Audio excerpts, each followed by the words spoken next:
Alhamdulillahirabbil alamin.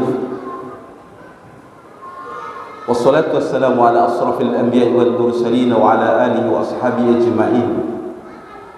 Allahumma shalli wa sallim wa barik ala hadzal nabiyil karim wa ala alihi wa ashabihi ajma'in, amma ba'd. Fa ya ayyuhal hadirun, inni usikum wa nafsi fa iyaya bi taqwallah faqad fazal muttaqun.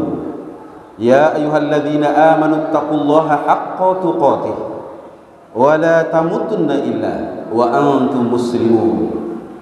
Tsumma qala ta'ala fi kitabihil karim, na'udzu billahi minasy syaithanir rajim. Bismillahir rahmanir rahim. Walillahi 'alan nasi hajjul baiti man istata'a ilaihi sabila wa man kafara fa innallaha ghaniyyun 'anil 'alamin. Shadaqallahul 'azim. Jamaah Jumat yang dirahmati Allah, kembali di Jumat yang barokah ini, khatib yang fakir ini berwasiat kepada diri dan kepada sekalian kita yang Allah berikan kesempatan hadir di masjid yang kita cintai ini. Marilah di sisa-sisa umur yang masih Allah berikan kepada kita, kita lakukan upaya semaksimal mungkin untuk menjadikan diri kita ini menjadi hamba-hamba dengan status terbaik di hadapan Allah. Abaikan status kemanusiaan. Yang perlu kita kejar adalah menjadi orang terbaik di mata Allah.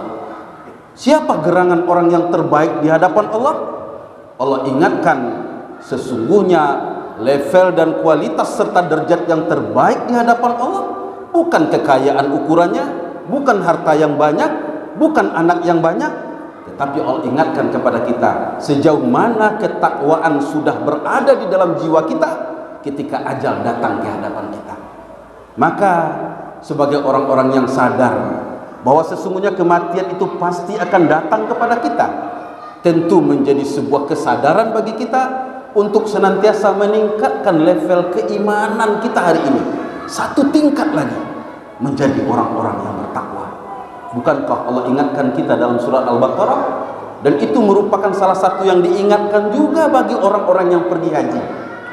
Siapkan bekal makanan, siapkan bekal pakaian, siapkan bekal harta pergi dan pulang, tetapi di atas bekal terbaik Allah katakan wa tazawwadu, siapkan bekal terbaik.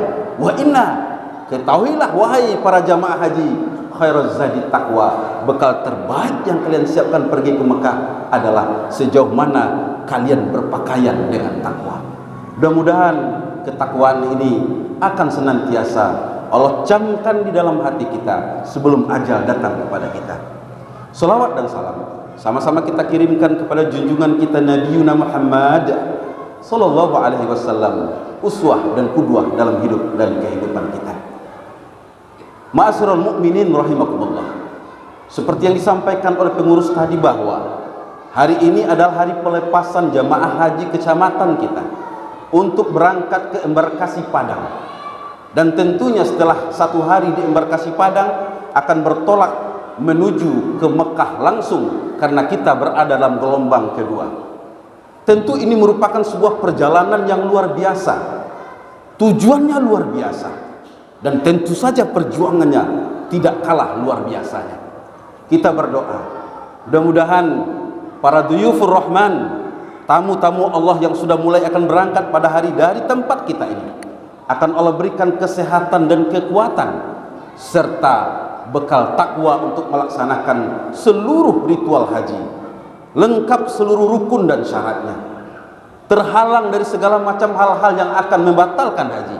Dan tentu doa terbaik kita bersama sebagai orang-orang yang ditinggalkan ini adalah mudah-mudahan beliau-beliau semuanya pulang dengan membawa haji yang mabrur. Jamaah yang dirahmati Allah, kalau kita perhatikan hakikat daripada haji, memang haji ini salah satu daripada rukun Islam. Di dalam Sahih Al-Bukhari diungkapkan bunyal Islamu ala khams. Islam itu dibangun dalam 5 perkara, dan inilah yang menjadi tiangnya. Tidak boleh satu pun longgar. Apa saja? Yang pertama, syahadatan an la ilaha illallah Muhammadar Rasulullah, bersyahadat dengan mengucapkan kalimat la ilaha illallah Muhammadar Rasulullah. Yang kedua, wa iqamus shalah wa ita'iz zakah wa tasumur ramadan wal hajj ila baitillah. Yang kedua, melaksanakan salat. Yang ketiga, berpuasa di bulan Ramadan. Yang keempat, tunaikan zakat bagi yang hartanya sudah sampai senisab. Dan yang terakhir, melaksanakan dan menunaikan haji bagi orang-orang yang sudah Allah berikan istitoah dan kesanggupan.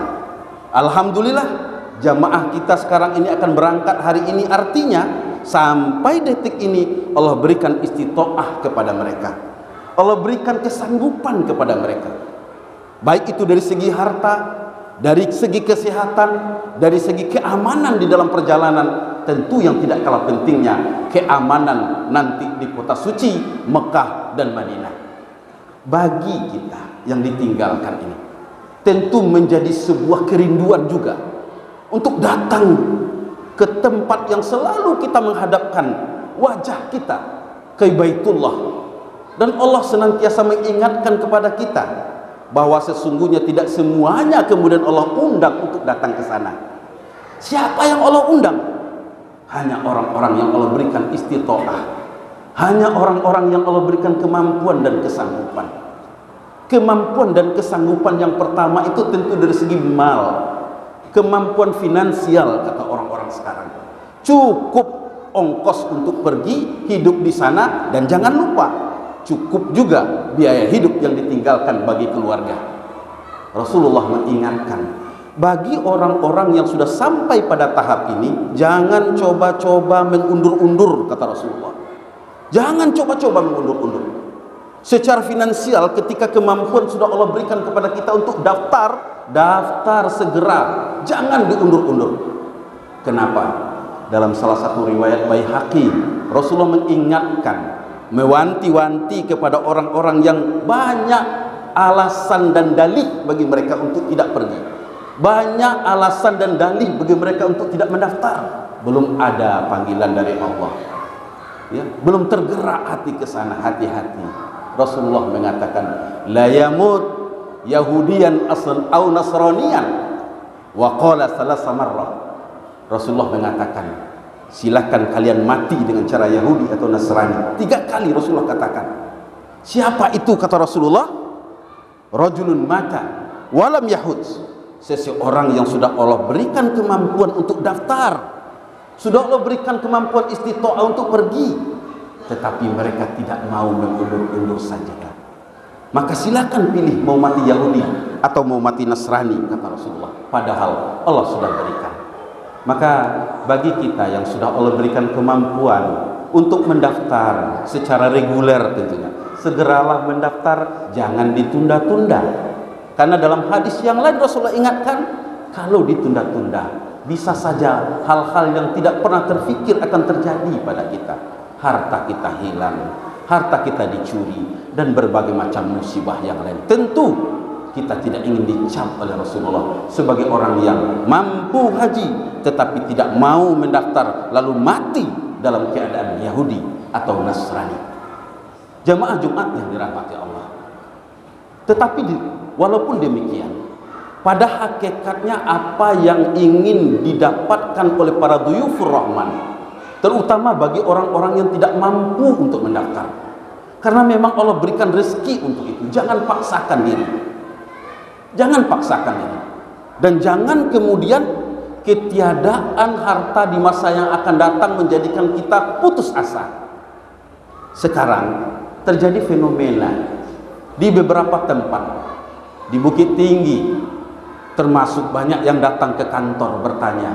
Apa yang dipertanyakannya? Ustaz, dengan kenaikan ongkos sekarang ini menjadi 49 juta, artinya nambah kami hampir separuh, terakhir 21 juta kalau khatib tidak salah. Rasanya kami tidak mampu untuk mencari yang 21 juta itu Ustaz.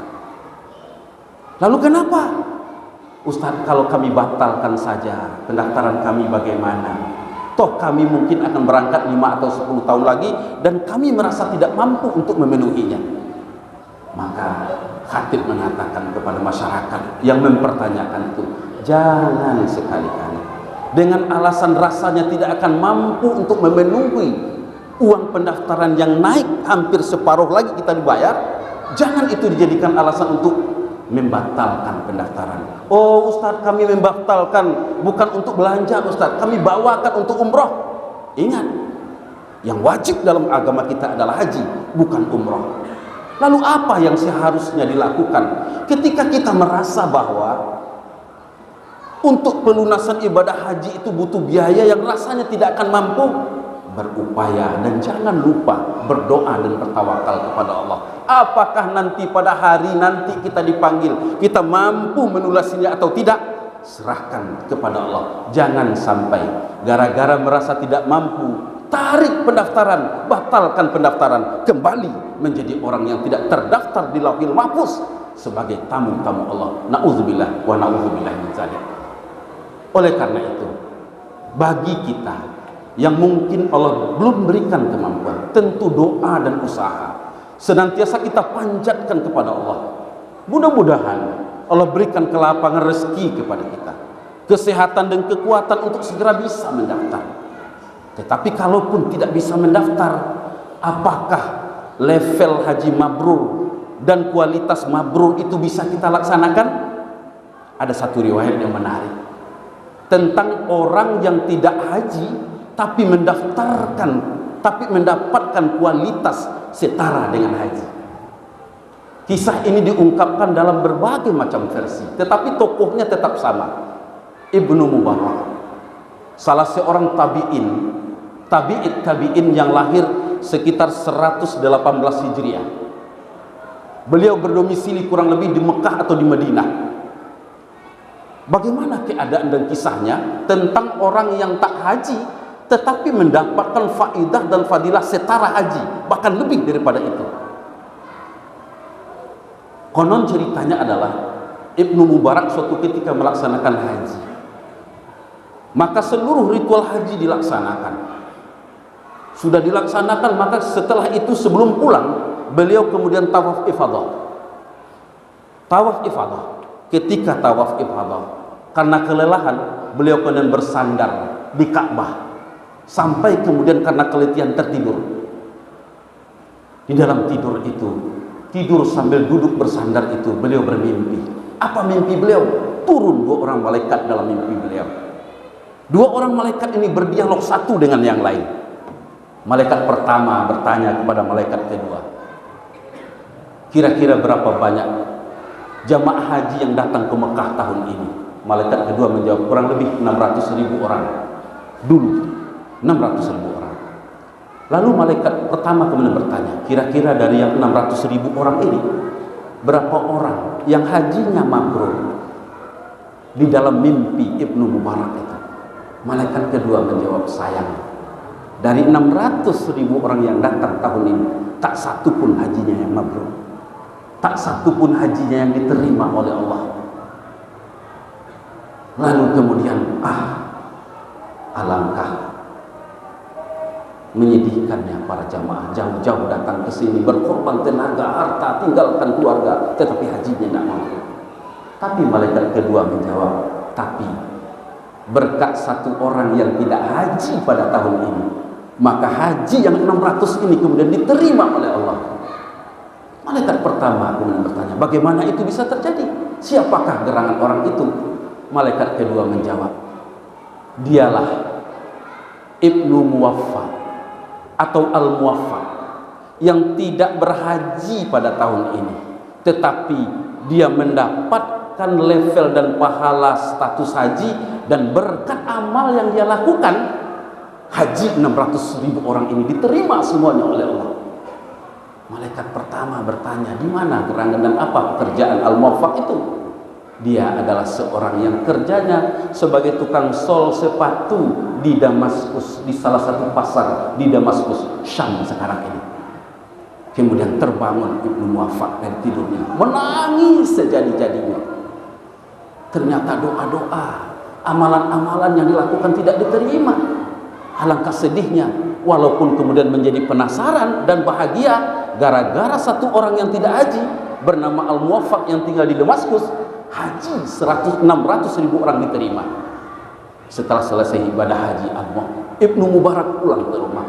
berpamitan dengan keluarga, ingin membuktikan mimpi ini. Apa gerangan yang dilakukan oleh Al-Muwaffaq sehingga 600.000 orang yang hajinya tidak terima, gara-gara amalnya haji itu diterima.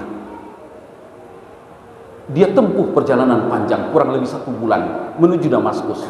Ketika sampai di Damaskus, dari lorong ke lorong, Ibnu Mubarak, seorang tabi'in yang terkenal pada waktu itu, bertanya, adakah orang yang bernama Al-Muwaffaq di kota ini? Kemudian para penghuni pasar, pedagang pasar mengatakan ada. Dia tukang sol sepatu di sudut pasar itu. Subhanallah, ternyata ini bukan sembarang mimpi. Ibnu Mubarak menemui Al-Muwaffaq. Ketika ditemui, ternyata Al-Muwaffaq sudah pulang ke rumah. Segera disusul ke rumah.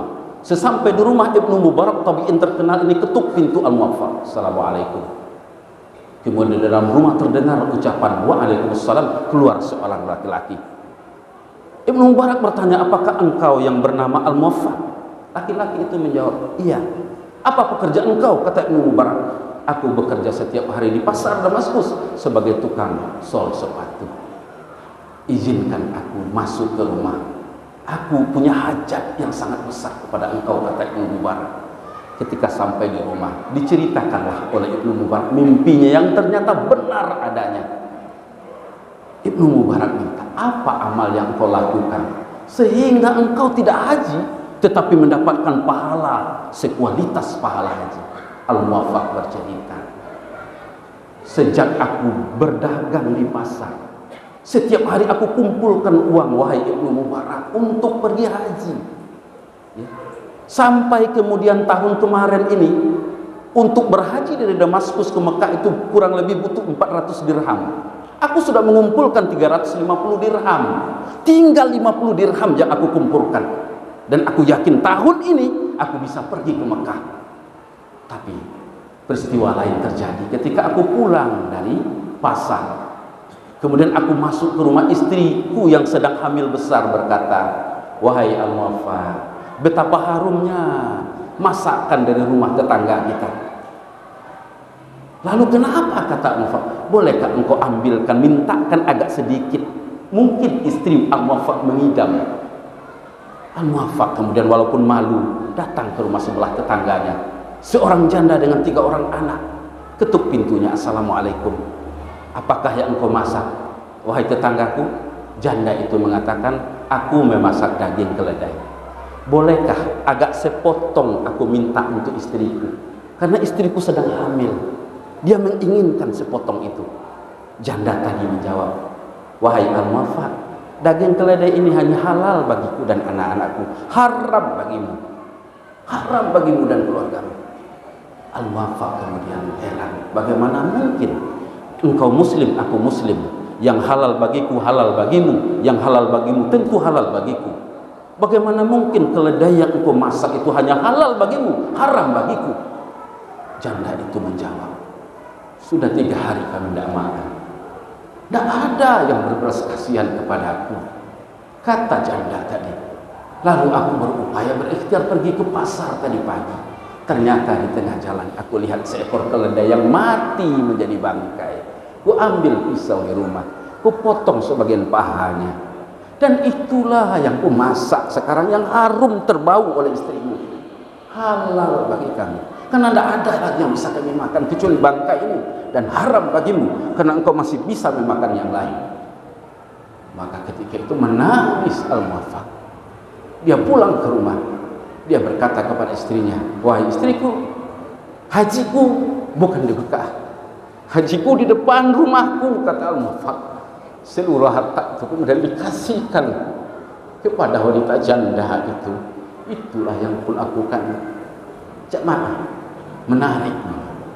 Ternyata amalan Al-Muwaffaq yang tidak ke Mekah, tetapi mampu berkasih sayang kepada orang-orang di sekitarnya, mampu membantu orang sekitarnya, menjadikan walaupun dia tidak haji, tetapi dia mendapatkan pahala yang lebih daripada haji. Bukankah ketika Rasulullah mengungkapkan bahwa sesungguhnya al-hajjul mabrur laisa lahu jazaa illal jannah, Haji mabrur itu tidak ada balasannya kecuali surga, kata Rasulullah. Qala, berkata para sahabat, ya Rasulullah, ma hajjul mabrur? Apa kriteria haji mabrur itu ya Rasulullah? Apa jawab Rasulullah? Kriteria haji mabrur adalah it'amut ta'am wa ifsa'us salam. Haji mabrur itu kualitasnya adalah setelah mereka pulang, mereka suka memberi makan orang-orang yang kelaparan. Wa ifsa'us salam, mereka memberikan kedamaian kepada orang di sekitarnya. Keberadaannya di tengah-tengah masyarakat memberikan kedamaian, memberikan ketentraman. Itulah kriteria haji yang mabrur. Mudah-mudahan para dhuyufur rahman akan mendapatkan haji yang mabrur, dan kita yang belum diberikan kesempatan oleh Allah Subhanahu wa taala, ternyata ada amal-amal yang ketika kita lakukan dengan kesungguhan, bantu orang yang tidak makan, bantu orang yang miskin, insya Allah kita mendapatkan pahala setara haji mabrur. Faqtabiru ya ulil albab la'allahum turhamun.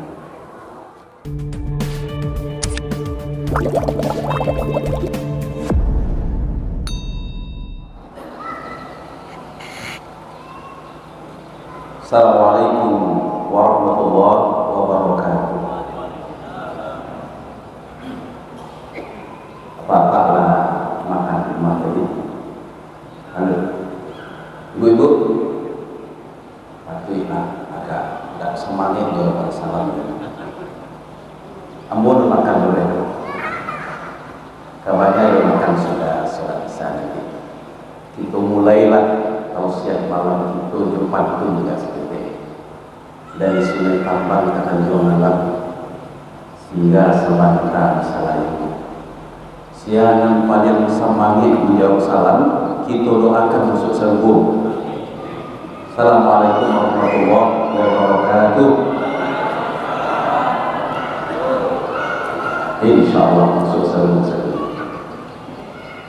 Alhamdulillahilladzi nahmaduhu wa nasta'inuhu wa nastaghfiruhu wa natubu ilayhi wa na'udzu billahi min shururi anfusina wa sayyiati a'malina. May yahdihillahu fala mudilla lahu wa may yudlil fala hadiya lahu. Asyhadu an la ilaha illallah wahdahu la syarika lahu wa asyhadu anna Muhammadan 'abduhu wa rasuluh. Allahumma shalli wa sallim wa barik ala hadzal nabiyil karim wa ala alihi wa ashabihi ajma'in, amma ba'd. Rabbi li sadri wa yassir li amri wahlul 'uqdatam min lisani yafqahu qawli. Tsumma qala ta'ala fi kitabihil karim, na'udzu billahi minasy syaithanir rajim. Bismillahirrahmanirrahim.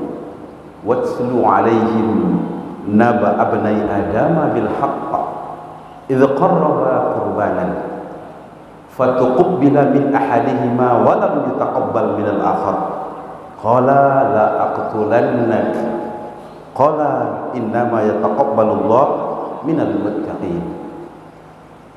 Wa qala Rasulullah sallallahu alaihi wasallam, ma min ayyamin al-amal salih ahabbu ila Allah min hadhihi al-ayyam, ya'ni al-asr. Qala walal jihad fi sabilillah ya Rasulullah.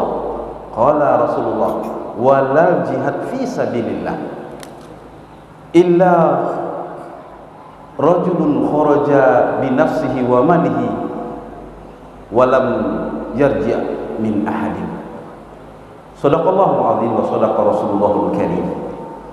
Bapak Ibu jamaah maghrib yang dirahmati Allah, bersyukur kita di malam ini Allah pertemukan kita di masjid yang mulia ini.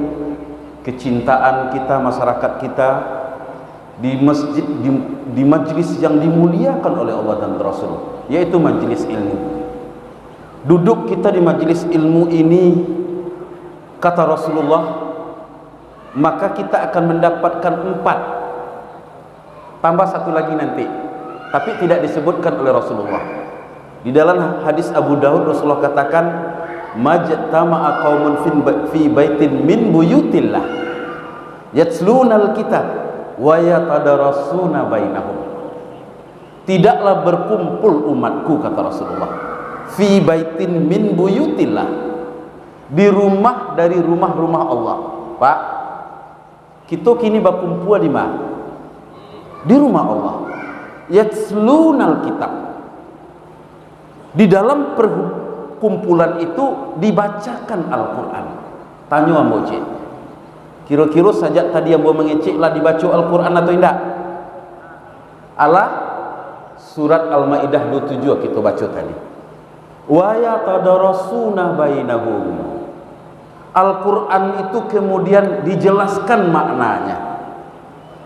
Lah dijelaskan maknanya Allah atau alun? Alun, jadi kecil lu Allah dan Allah sadun.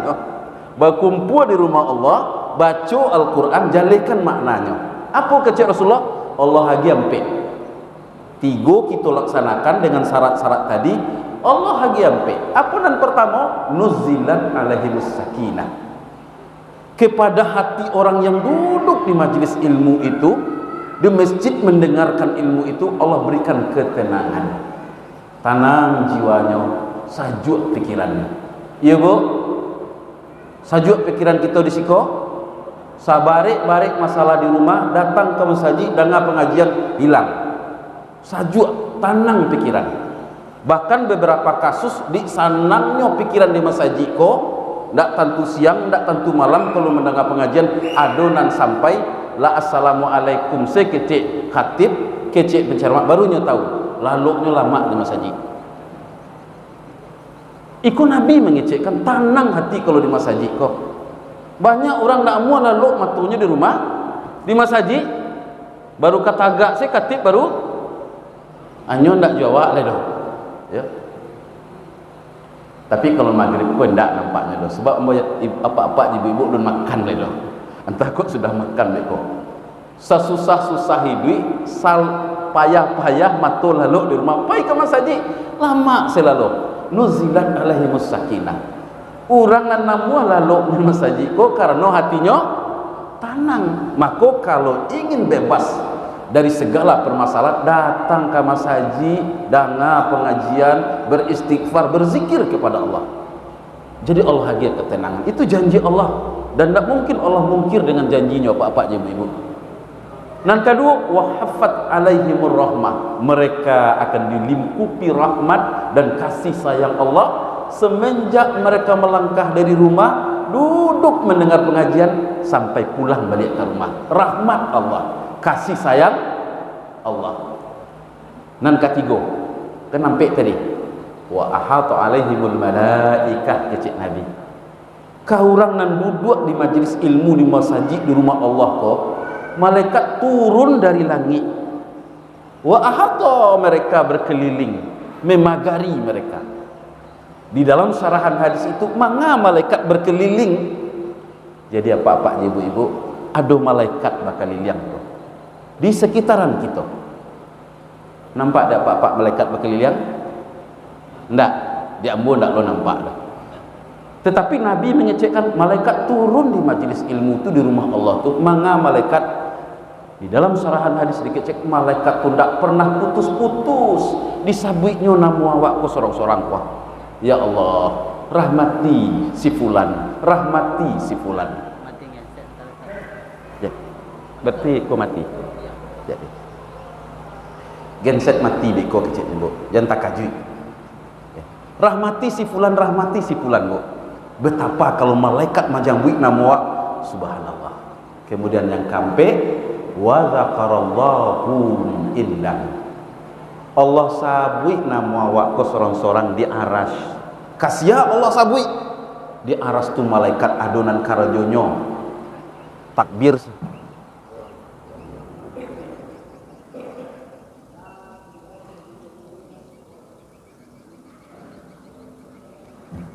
Di aras adonan malaikat sujud saja, adonan rukuk saja. Wa dzakarallahum indahu, disebut nama kita di Allah, begitu senangnya di Allah ke orang-orang dan suku mendengar pengajian ilmu. Jadi apa-apa ibu-ibu, jangan dianggap enteng mendengar pengajian ilmu kok. Banyak faedahnya. Berapa tadi faedahnya bu? Ambil tambah cik lain, dapat makan sudah sah. Jadi akhirat dapat dunia dapat. Tapi ambo ingatkan kapak-pak ibu-ibu, jangan gara-gara makan pai ke siko. Sebab kalau apa-apa je ibu-ibu kasihko karena dapat makan, maka khawatir kemudian kita niat kita berubah, ndak dapat pahala nanti dari Allah dah. Ya, datang solat maghrib, sambung je Isa mendengar pengajian, nanti di hadapan Allah dicalikkan buku amal. Ma pahala ambo solat maghrib mendengar ceramah je Isa di Masjid Al-Madani. Kau ndak doa ya Allah? Allah jawab, "Kalau bahagia di dunia kecil Allah. Mengapa engkau ke masjid kan ingin mendapat makan saja?" Lah selesai. Hati-hati. Mudah-mudahan Allah bersihkan niat kita. Oleh karena itu pengurus melakukan itu sebuah hal yang luar biasa. Setahu ambo nan magi makan jamaah sesudah solat ko yang setahu ambo masjid Jogo Karian Jogja. Ya. Masjid Jogo Karian Jogja pun magi makan ndak lo setiap waktu setahu ambo do. Cuma hari Jumat. Kalau hari Jumat, serupa tadi hari Jumat dapat makan. Joko Karian Jogja, sesudah Jumat dapat makan. Sudahlah dapat makan, menjijing lo pulang. Boleh 2 kali kesinan. Ya. Dan alhamdulillah, pengurus masjid kreativitasnya luar biasa. Mudah-mudahan itu bisa dikembangkan. Tetapi tentu sebenarnya hakikatnya untuk memakmurkan masjid, membawa masyarakat jamaah supaya meramaikan masjid. Bapak Ibu jamaah yang dirahmati Allah, untuk mengisi tausiah kita pada malam ini, kalau kita cari kalender Arab, kita lah berada di akhir-akhir bulan Zulqa'dah. Kalau mau cari kalender tadi malam kini, sajak tabanam matahari, kita lah masuk ke tanggal 28 Zulqa'dah. Artinya bulan kini ya, diperkirakan bulan sampai tanggal 29. Artinya hari Ahad besok lah tanggal 29. Malam Senin tabanam matahari lah tanggal 1. 1 apa Pak? 1 Zulhijjah. Kita bicara tentang Zulhijjah kini. Karena 2 hari lain. Ya, 2 hari lain. Kenapa ambo bicara tentang Zulhijjah pada malam kini? Karena hadis yang diriwayatkan oleh Abu Dawud, kemudian Imam Al-Bukhari, Al-Muslim, hadis itu tergolong hadis sahih. Dan itu kita baca di awal ceramah kita tadi. Qala Rasulullah sallallahu alaihi wasallam, "Ma min ayyamin al-amalu shalih ahabbu ila Allah min hadhil ayyam." Apa kecil Rasulullah? Tidak ada hari, ya, tidak ada hari-hari, ayam berarti lebih dari sehari. Tidak ada hari-hari al-amalus sholih di mana amal soleh pada hari-hari itu dilakukan ahabbu ilallah min hazhil ayam. Amal soleh kalau dikerjakan di hari-hari itu lebih dicintai oleh Allah daripada hari-hari yang lain. Ma maknal ayam, hari apa itu? Di dalam syarahan hadis dikatakan yaknil asr, 10 hari pertama bulan Zulhijjah. Tidak ada amal soleh yang lebih Allah cintai dikerjakan di 10 hari pertama bulan Zulhijjah.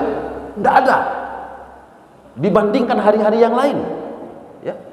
Lalu sahabat bertanya, ya, walal jihad fisabilillah ya Rasulullah. Ya Rasulullah, kalau dibandingkan dengan jihad fisabilillah, mah yang lebih dicintai oleh Allah daripada beramal soleh di 10 hari itu? Walal jihad fisabilillah, kecil Rasulullah. Bahkan dengan jihad fisabilillah pun lebih utama beramal di 10 hari pertama bulan Zulhijjah. Illa, ujung hadis mengecekkan, kharaja rajulun binafsihi wa malihi, ya. Kecuali seorang laki-laki yang keluar, dia berperang dengan dirinya, seluruh harta dibawa. Dulu kan kalau parang tuh dibawa sadonya, harta dibawa. Sebab Rasulullah dan para sahabat ketika berperang melawan orang kafir dulu, tujuannya supaya mati dulu, bukan hidup. Itu hebatnya Islam dulu. Pai parang tujuannya untuk syahid fisabilillah. Sehingga kalau baparang dulu para sahabat, pai parang Uhud, ya, pai parang Khandaq dan lain, pulang lagi selamatnya tuh menangi sahabat. Bahkan menangi Padahal manang sebab Allah tidak takdirkan syahid. Jadi yang menandingi ya, kecintaan Allah beramal 10 hari bulan Zulhijjah kok cuma satu kecil Rasulullah. Laki-laki baparang di jalan Allah dibawa haratu sadonya walam yakhruju bi syai'in. Kemudian ndak adonan pulang cik ndak lain. Inyo meninggal di badan juang, haratonyo habi di sinan ndak ado. Itu saja nan menandingi. Bapak Ibu, maka tentu menjadi sebuah pelajaran di kita kini kok. 2 hari lain masuk tanggal 1 bulan Zulhijjah, hari Senin ya. Senin malam Senin terbenam matahari mulai masuk 1 Zulhijjah sampai 10 Zulhijjah. 10 Zulhijjah, 10 hari itu apapun amal-amal soleh yang dilakukan oleh orang-orang beriman itu lebih dicintai oleh Allah dibandingkan dengan amal soleh yang lain, kecuali orang yang meninggal syahid di jalan Allah. Nah, kini permasalahannya apa agak-agaknya amal-amal soleh yang bisa kita lakukan di 10 hari pertama bulan Zulhijjah. Adakah Rasulullah mengajarkan amalan-amalan tertentu pada 10 hari pertama bulan Zulhijjah kok? Kalau kita buka-buka hadis Bapak dan Ibu, ambo belum menemukan pengkhususan amal di 10 hari pertama itu. Hadis cuma mengecekkan pokoknya amal soleh, lakukanlah apapun amal kebaikan, maka itu lebih dicintai oleh Allah dibandingkan dengan amal yang lain di hari-hari yang lain. Apapun, cuma para ulama kemudian mengecekkan, menggariskan ke kita ya.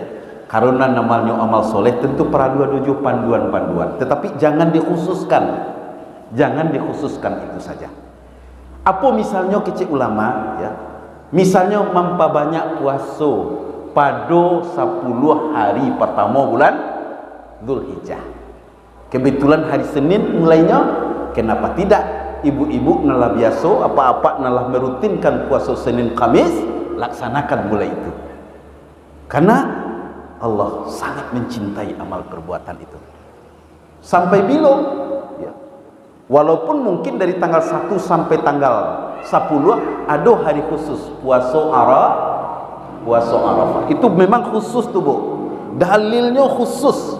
Tetapi tanggal 1, 2, 3 sampai jangan ibu khususkan pulau karena tidak ada dalilnya. Lalu kenapa puasa misalnya hari itu ya, sekedar misalnya kalau ibu puasa Senin Kamis ada dalilnya, atau puasa Nabi Daud ada dalilnya, silakan memperbanyak puasa. Itu yang pertama, memperbanyak puasa. Kemudian selain daripada amal-amal itu, memperbanyak bacaan Al-Quran demi untuk mendapatkan kecintaan Allah, karena pahalanya setara dengan orang yang mati syahid. Itu saja yang menandingi. Banyak membaca Al-Quran dibandingkan dengan hari-hari yang lain ya. Memperbanyak istighfar, memperbanyak sholat malam. Pokoknya apapun amal-amal kebaikan, laksanakanlah di 10 hari pertama bulan Zulhijjah. Di samping ada amalan-amalan khusus. Apa itu? Berkurban ya, berkurban. Karena salah satu dalil mengatakan dari Aisyah radhiyallahu anha, tidak ada amal yang terbaik yang lebih afdal dilaksanakan pada hari nahar 10 Zulhijjah kecuali berkurban. Wabil khusus di kita yang indak pai haji. Maka Bapak dan Ibu, khusus tentang kurban penting ya, penting kembali kita kaji balik, ulang-ulang kaji kita. Karena kurang lebih 2 balik hari lain ibadah kurban akan datang. Dan panitia kurban di masjid awak pun lah mulai ya, menganjurkan menerima pendaftaran bagi siapa saja yang ikut berkurban. Beberapa fikih dan ketentuan-ketentuan hukum tentang kurban.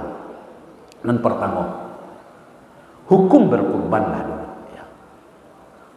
Kalau kita lihat di dalam fikih, ulama berbeda. Apa hukumnya berkurban bagi orang yang mampu? Kalau orang tidak mampu memang tidak ada kewajiban. Artinya jangan sampai bau tang lo kalau tidak mampu.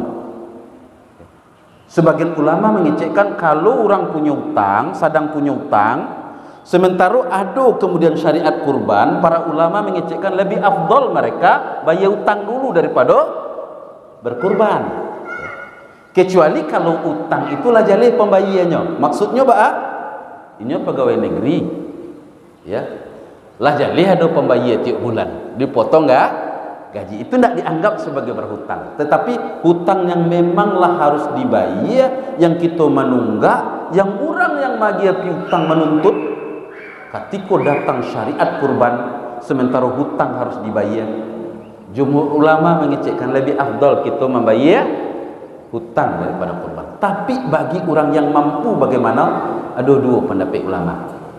Imam Abu Hanifah misalnya, salah satunya mengecekkan berkurban kok bagi orang yang mampu hukumnya wajib. Wajib. Apa dalilnya? Surat Al-Kautsar. A'udzubillahi minasyaitonirrajim. Inna a'tayna kal kautsar. Sesungguhnya kami sudah berikan nikmat yang banyak kepada kalian, kata Allah. Lalu apa yang diperintahkan oleh Allah? Dua. Fasholli li rabbika wanhar. Aku dalilnya. Salatlah kalian kepada Tuhan kalian, wanhar, berkurbanlah. Di situ ada perintah. Kalau dalam ilmu nahwu namanya fi'il amar, perintah. Al aslu fil amri lil wujub. Prinsip dasar dari lafaz perintah dalam hadis, dalam Al-Quran menunjukkan wajib. Berdasarkan itulah kemudian Imam Abu Hanifah dan para pengikutnya mengecekkan hukum berkurban itu wajib. Tambah cik lain hadis, walaupun hadis itu dianggap dhaif oleh sebagian ulama hadis. Apa dalilnya? Man kana lahu sa'atan falam yudhah fala yaqrabanna musallana.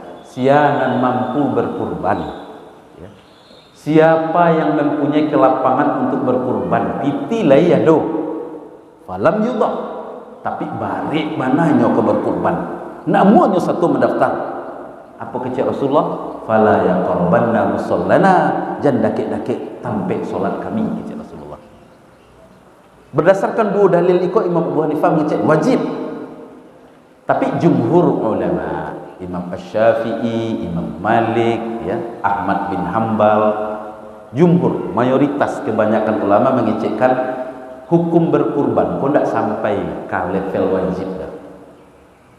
Sunat, kalaupun sunat, ya, tidak sampai ke wajib. Sunat muakkad, sunat muakkad bagi orang yang mampu. Kenapa begitu? Karena dalil ada mengecekkan, ya. Idza dakhalal asr, hadis Abu Daud, kalaulah masuk 10 hari pertama bulan Zulhijjah, ya, wa arada ahadukum ayyudhiya, dan salah seorang di antara kalian berniat untuk berkurban. Aku dalilnya. Kalau masuk 10 hari pertama bulan Zulhijjah, ada di antara kalian yang berniat berkurban, ikut dipaciknya di jumhur ulama, Imam Asy-Syafi'i dan lain-lain. Artinya apa? Kalau berniat berarti Nabi tidak mewajibkan, ya. Fal yumsik an sya'rihi wa azfarihi. Hendaklah dia tidak memotong rambutnya, tidak memotong kukunya. Kau nanti kita kaji nanti kok, ya. Di dalam hadis itu ulama mengecekkan di situ kan siapa yang berkehendak, berniat, berarti Nabi tidak mewajibkan. Toh para sahabat Umar pernah tidak berkurban, tidak ada masalah. Sehingga jumhur ulama mengecekkan hukum berkurban itu tidak sampai ke wajib. Bapak Ibu, sebelum lupa, hadis tadi mengecekkan sia yang berniat berkurban lah terdaftar tua, ya, namanya dikurban berarti kalau bayi, ya, dan masuk 10 hari pertama bulan Zulhijjah, hari Senin mulai, ya. Apa kecelakaan? Fal yumsik, hendaklah dia menahan an sya'rihi, rambutnya, wa azfarihi, kukunya. Apa maknanya? Sebagian ulama mengecekkan model itu, Bapak Ibu, dan ambo mempraktekkan itu. Sianan satu menjadi anggota kurban, maka kalaulah masuk tanggal 1 Zulhijjah, inyo ndak boleh memotong rambut, mencukur rambut, dan ndak boleh memotong kuku.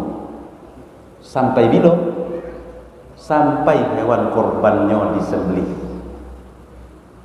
Salam apa Pak adik kita? Lai Pak?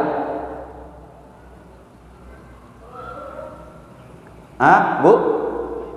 Lai dak ya, berarti walaupun di siku ulama berbeda. Di situ, di hadis itu yang dilarang mencukua rambut, bulu, memotong kuku itu baliknya ke binatang kurban atau ke orang nambah kurban. Nah, itu terjadi perbedaan, ya. Kalau nyo baliknya ke hewan, ke orang nambah kurban, berarti orang nambah kurban indak boleh mencukur rambut, memotong rambut, pangke, ndak boleh memotong kuku saja tanggal 1 Zulhijjah sampai hewan kurbannya disembelih. Jadi kalau di apa-apa nan biasa ndak basungui, bayangkanlah 10 hari indak dicukur sunguinya. Lebih itunya tuh, ya. Tapi iko kan dalil kok. Dan iko menjadi pendapat sebagian ulama. Tapi ada sebagian mengecekkan larangan di situ baliknya bukan ke orang nambah kurban, tapi ke hewan kurban. Jadi hewan kurban kok ndak boleh dicukur bulunya, ndak boleh dipotong kukunya semenjak tanggal 1 Zulhijjah sampai disembelih. Kalau Ustaz pakai yang mana Ustaz? Kalau membaca lihat struktur daripada hadis, marja sampai kembali daripada domir, ya, hi di situ, ya, jangan potong rambutnya, jangan potong rambutnya, jangan potong kukunya. Itu lebih dakik kepada orang dibandingkan ke hewannya. Jadi balik ke orang, ya, bu biar ndak biasa lo bacumui. Jadi kalau lah satu berkurban ndak boleh tuh bu. Kadang-kadang khutbah Idul Adha kan alun disembelih itu. Sehingga memang kalau perasaan ndak sanang jadi khatib, sungui modal iku ndak rapi. Tapi bahalah ikulah ketentuan daripada dalil, laksanakan. Tapi kita pun ndak memasukkan, karena ada sebagian yus para ulama mengecekkan baliknya domir itu bukan kepada orang tapi kepada binatang. Walaupun kemudian bertanya, kalau Jawi apolo urusannya bulunya dicukur, dilarang, ndak masuk akal. Apolo ukurannya Jawi kok kukunya dipotong. Pernah ndak apa-apa ibu-ibu mendengar orang memotong kuku Jawi? Pernah ndak apa-apa ibu-ibu mendengar di siku orang mencukur bulu Jawi? Ndak ada.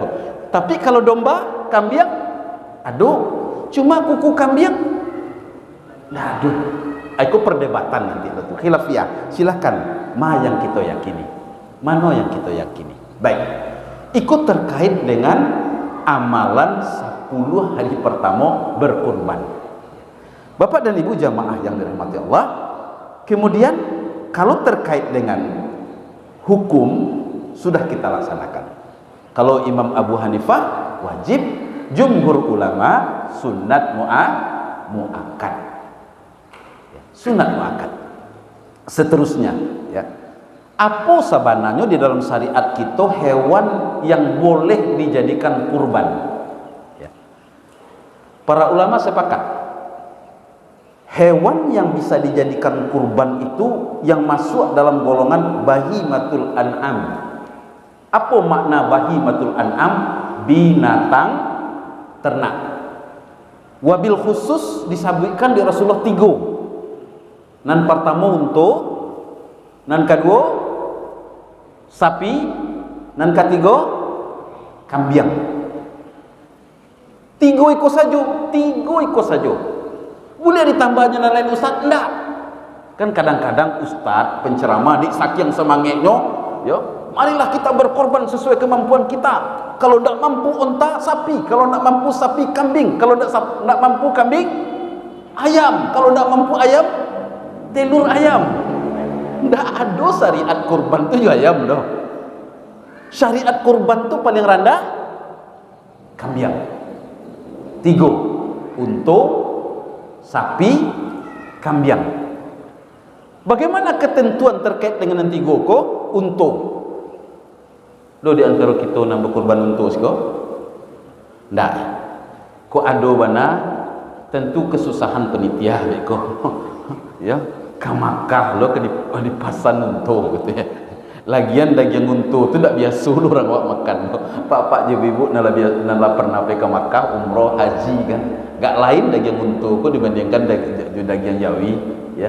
Lain lo entah masak ini kelebihan tambah lain lo lunak-lunaknya. Anyi-anyinya lain lo. Tidak biasa orang awak lo. Tapi kalau jo untu di dalam hadis dikecekkan cie untu buliah 10 orang. Cie untu 10 orang. Kalau Jawi di dalam hadis dikecekkan ya, kok hadis tentang ketika para sahabat berada di Hudaybiyah, ketika tuh musim haji datang ya, hari raya Idul Adha tiba, maka para sahabat kemudian berkongsi mereka 1 ekor sapi sebanyak 7 orang. Boleh ndak Ustaz saya kuah sapi tu awak seorang rancak benar, tapi kalau ndak mampu saya kuah Jawi tu seorang maksimal saiku Jawi 7. Itu ada dalilnya. Gini fikihnya. Kadang-kadang guru-guru anak-anak awak di sekolah ya, mamagi pelajaran ke anak-anak awak, pelajaran berkurban. Sehingga di guru ko untuk menanamkan niko setiap anak dia ge tabungan kurban. Akhirnya ci sekolah tu bara muridnya ada 300 orang. Dapatlah kemudian 2 ekor Jawi. 2 ekor Jawi berapa orang? 300 orang ya. Masuk sah nak kurban 300 orang untuk 2 ekor Jawi? Kalau balik awak ke hadis tidak sah ya.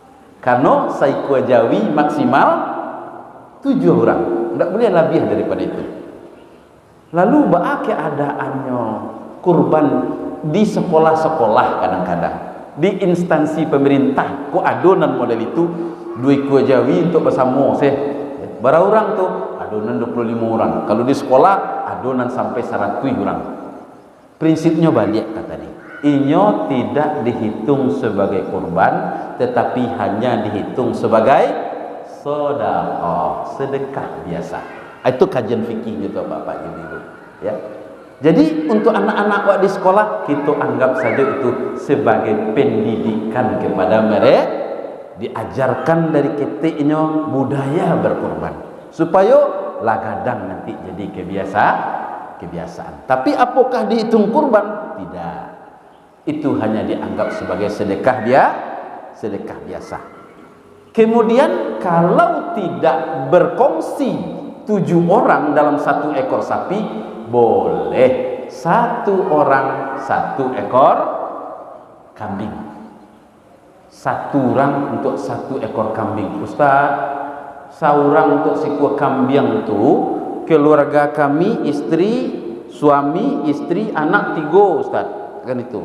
Apakah kami berlima sekeluarga, suami, istri, anak 3 ku, dek kami mampu misalnya ya, apakah setiap orang sekor kambing? Tidak. 1 ekor kambing untuk 1 keluarga. Sama jo ibu-ibu jo apa-apa. 1 ekor, 1 bahagian daripada sapi kan bertujuan tuh. 1 bahagian tuh untuk awak secara pribadi dan untuk keluarga awak dan untuk keluarga kita. Jadi yang berkurban kok kalau menurut syariatnya adalah kepala keluarga. Sebab ketika kepala keluarga berkurban, lah masuk istrinya di situ, lah masuk anak-anaknya di situ. Kok syariat Ibu, Pak? Ya. Ada pertanyaan sampai di situ Pak Ibu sebelum kita lanjutkan? Ya, silakan. Assalamualaikum warahmatullahi wabarakatuh.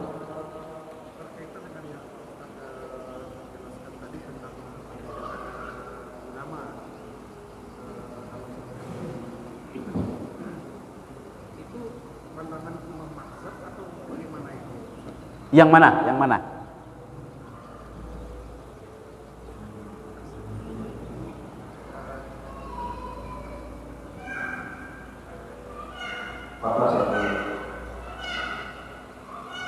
Ya.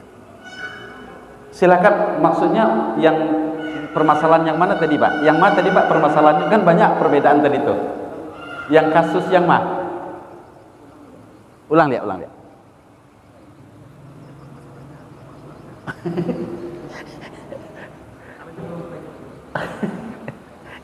Lupa orang yang bertanya aja pertanyaan beliau.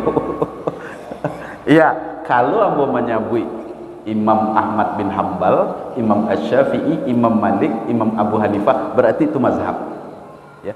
Tapi walaupun mazhab, ingat apa-apa, orang-orang itu orang-orang hebat itu nampak kok. Ini tetap mengambil dalil dari Al-Quran jo hadis. Jadi jangan pula misalnya apa-apa kemudian ya, jangan pula kemudian mengecekkan itu kan pendapat mazhab.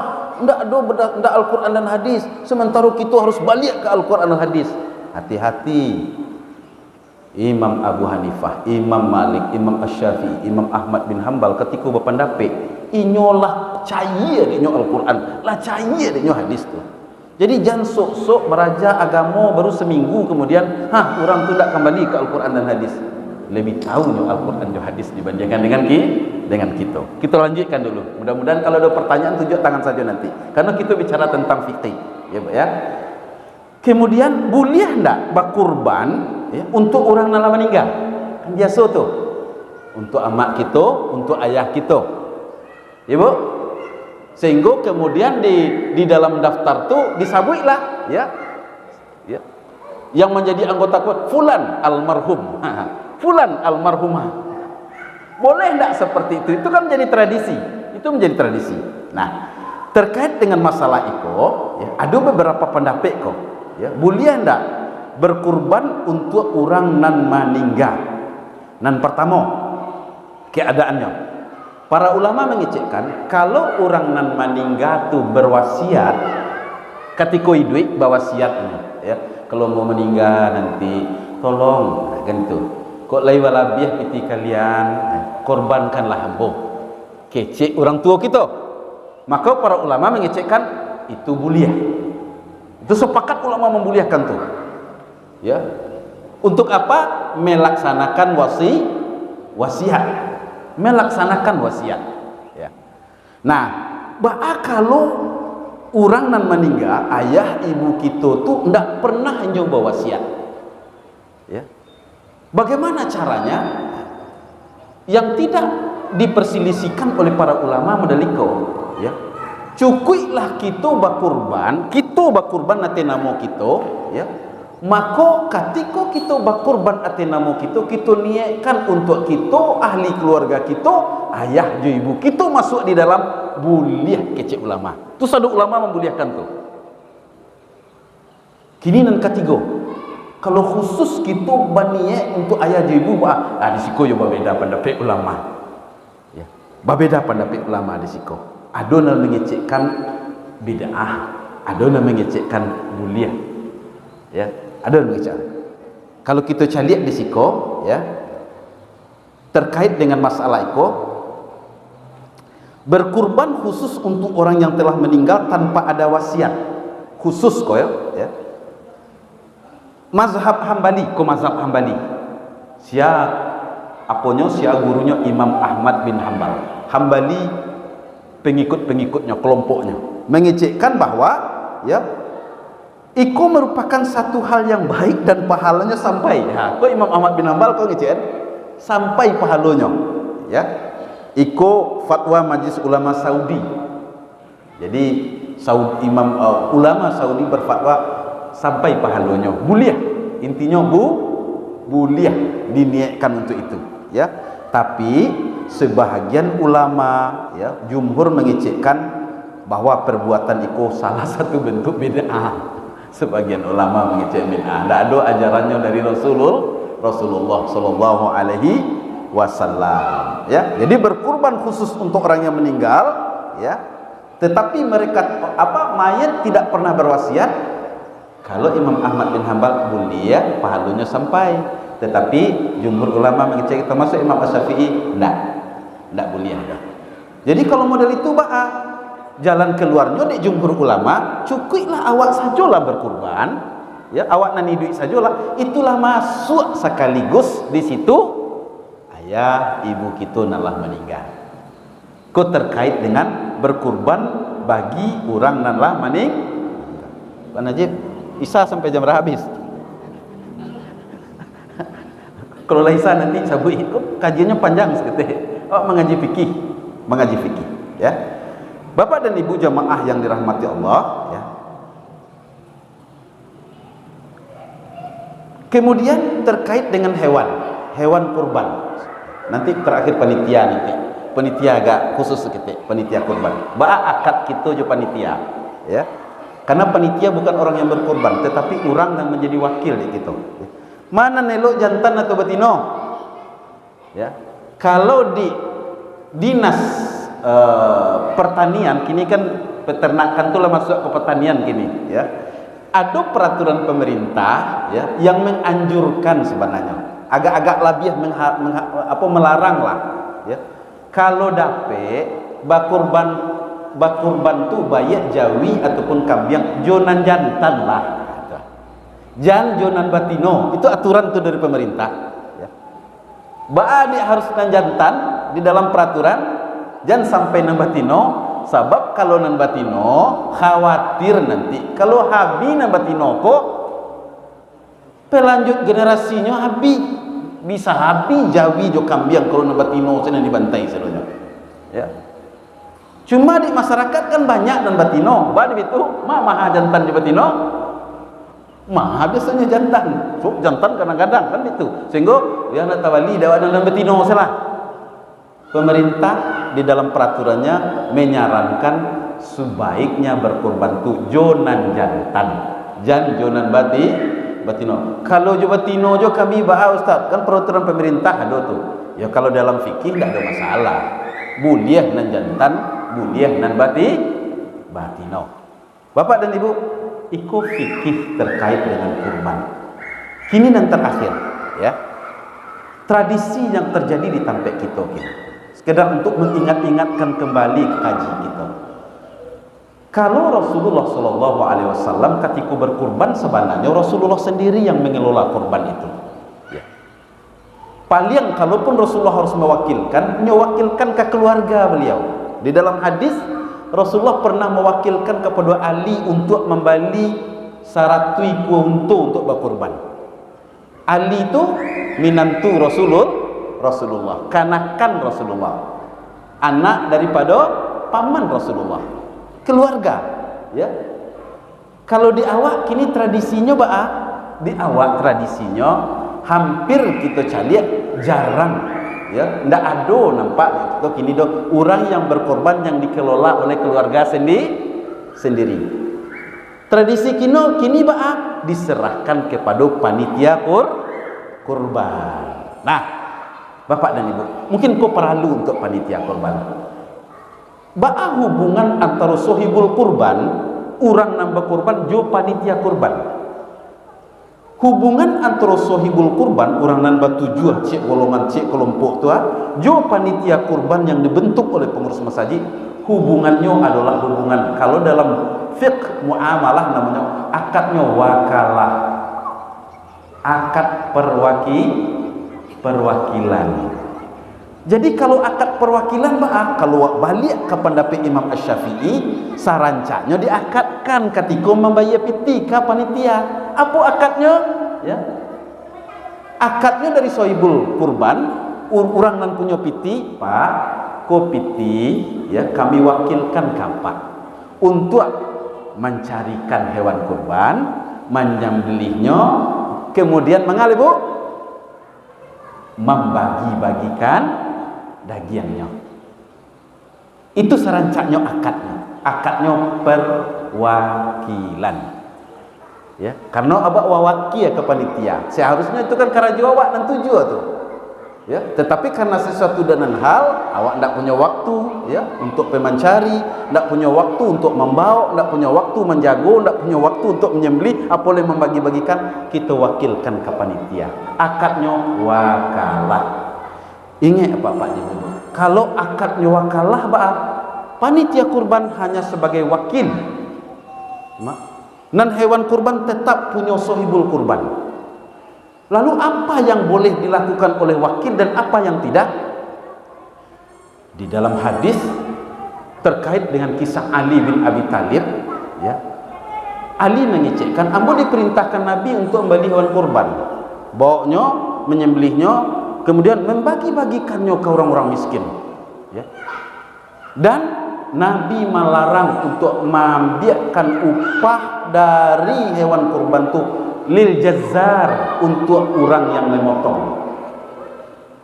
Jadi dalam hal itu Nabi melarang menjadikan hewan kurbanku sebagai upah bagi orang yang memotong, panitia. Kalau bahasa kasarnya, tidak boleh panitia itu doh, baik yang membeli, baik yang menyembelih, baik yang menguliti, kemudian membagi-bagikan, mengambil upah daripada hewan kurban itu. Kalau tidak boleh, apa kecil Ali? Ya. Upah terkait dengan pengelolaan itu sadonya min indina, kami ambilkan dari piti kantong kami, kecil Ali. Dari siapa? Dari kantong orang yang berkurban. Maka kepada panitia dibolehkan, tetapi secara transparan, harus transparan. Awak wakil, pengurus masjid yang jadi panitia wakil, bajaleh-jaleh jo sohibul kurban. Kini berapa Pak Najib seorang orang? 2.500.000. Kalau di Bukit Tinggi 3.300.000, mungkin di Jawa mungkin, ya. Harusnya di 2.500.000 itu lah masuk di situ sadonya, ya. Yang pertama pambali, yang kedua ya biaya untuk pembali, kemudian lah masuk ndaknya di situ biaya seluruh biaya upah mengupah yang terkait dengan itu. Harus masuk di situ. Ndak boleh kemudian orang yang mengelola mengambil upah dari situ.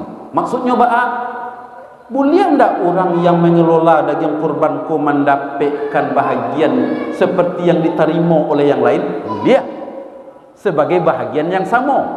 Masyarakat lain dapat sakantong, inyo dapat lo sakantong. Boleh. Tapi masyarakat lain dapat sakantong, inyo dapat 2 kantong, nan sakantong tu hati-hati. Tu bukan haknya. Jadi kalau model itu upah tu diambilkan dari piti daripada sohibul kurban. Kalaupun harus berupah, dia biasanya berupah Pak Najib. Yang spesialis sembelih. Yang spesial. Yang lain-lain? Spesialis kulit ya. Spesialis sembelih, spesialis kulit biagia. Tapi kalau nan tukang cacah, ndak ada rima biasanya orang itu. Hati-hati, jangan sampai membawa daging yang lebih dari sekantong, ya.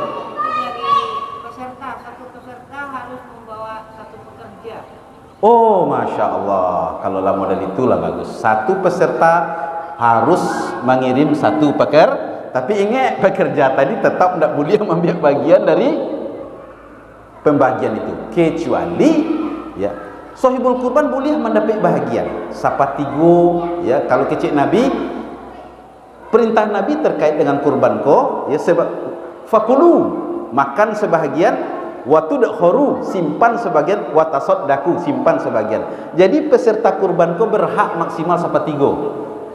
Kalau daging bareknya 90 kilo berasia, peserta kalau kebalik ke hadis itu berhak dapat 30 kilo. Begitu juga. Tapi kan di awak tak sampai model itu biasanya doh. Paling-paling peserta dapat ya lebih-lebih seketik dari apa. Boleh. Artinya juga sedekah. Tapi kalau peserta mengecek model ko, pokoknya dia kami nak bertuju aku 30 kilo sesuai dengan hadis Nabi, itu haknya itu. Tak bisa lo dihalang-halangi doh. Boleh, ya. Makan oleh kalian itu afdolnya, jangan sampai tidak satu lo memakan daging kurban kita, simpan sebahagian, sedekahkan sebahagian. Bapak dan Ibu jamaah yang dirahmati Allah, itu beberapa hal yang penting terkait dengan fikih kurban. Wabil khusus terkait dengan kulit. Nah, kalau kulit itu kan jadi masalah juga kita selalunya kok, ya. Kenapa tentang kulit? Kulit itu kan banyak. Fakir miskin biasanya tidak bisa mengolah kulit. Karena mengolah kulit itu butuh keahlian tersendiri, ya. Bolehkah kulit itu kemudian, ya, dijual? Sebagian ulama yang kare mengecekkan tetap tak boleh dijual. Ada yang mengecek. Kenapa? Nabi memerintahkan nan hewan kurban ko setelahnya dikorbankan tak boleh dijual. Kenapa? Ia jadi milik Allah, jangan dijual-jual. Tak masuk kulit sampai model itu. Anan agak moderat mengecekkan model itu. Boleh sih dijual oleh panitia, tapi caranya, ya, kumpulkan orang miskin dulu, ya. yang kira-kira ke menerima itu. Jadi dalam hal kuli, panitia bukan menjadi wakil daripada sahibul kurban, tapi panitia jadi wakil dari orang yang ke menerima. Siap fakir miskin, kecekkan kafir miskin, kuli ko bagian apa-apa ibu-ibu ko, ya. Kira-kira lai bersedia apa-apa ibu-ibu kami jualkan untuk apa-apa ibu-ibu. Lai kecek orang tu, jualkan agiahkan ke fakir miskin. Tapi nan paling moderat dan ikut tetap jadi pendapat ulama, susah bana kamu mencari-cari fakir miskin. Tu sebagian ulama ngecekkan untuk kemaslahatan jual salah kulit itu dulu, tetapi harga jualnya sadonyo bagikan ke fakir miskin. Itu syariatnya. Demikian Bapak dan Ibu jamaah yang dirahmati Allah, karena waktu Isya sudah masuk. Kalau ada mungkin pertanyaan agak ci atau dua sebelum kita salat Isya. Kalau ada, ya silakan.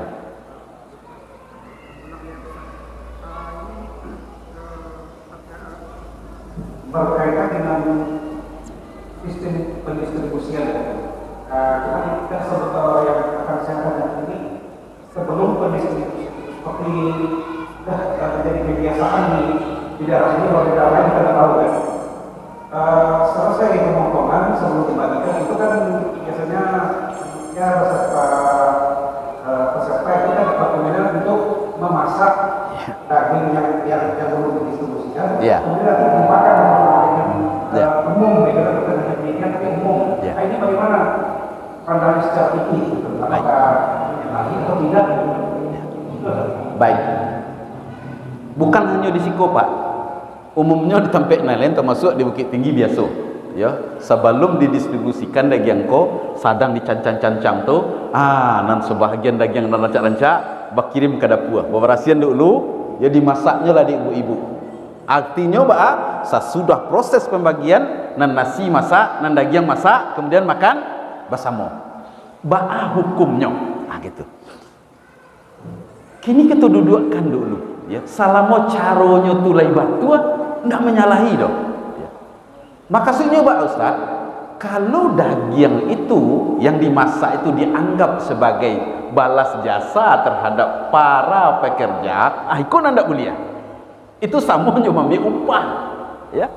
Jadi jalan keluarnya, kalaupun daging tu diambil dan dimasak, ingat, ya, pastikan dulu kepada pemilik. Jadi maksudnya seperti yang nak kecekkan tadi, sahibul kurban berhak sapa 3, kan benar itu. Kalau daging kurban 90 kilo, kan maksimal sahibul kurban boleh ambil 30 kilo, tapi biasanya nanti dimasak kan tak sebanyak itu dah tu. Jadi makasih ambo minta izinlah kepada sahibul kurban kalau bahagiannya diambil. Jadi nan diambil bukan bahagian fakir miskin, tetapi nan diambil adalah bahagian sahibul kurban. Apa ibu, bahagian apa ibu kita ambil untuk makan bersama boleh? Ambillah. Fakulu kecek Nabi, makanlah sebahagian. Itunya tu. Ya, itunya. Tapi jangan itu sebagai diniatkan upah bagi para pekerja. Wallahu a'lam bissawab. Bapak dan Ibu, demikian, terlebih terkurang mohon maaf kalau ada yang benar datang dari Allah, kado dan keliru itu kekhilafan nambah sendiri. Kita tutup dengan doa kafaratul majlis. Subhanakallahumma wa bihamdika asyhadu an la ilaha illa anta astaghfiruka wa atubu ilaik. Wa billahi taufik wal hidayah. Wassalamualaikum warahmatullahi wabarakatuh.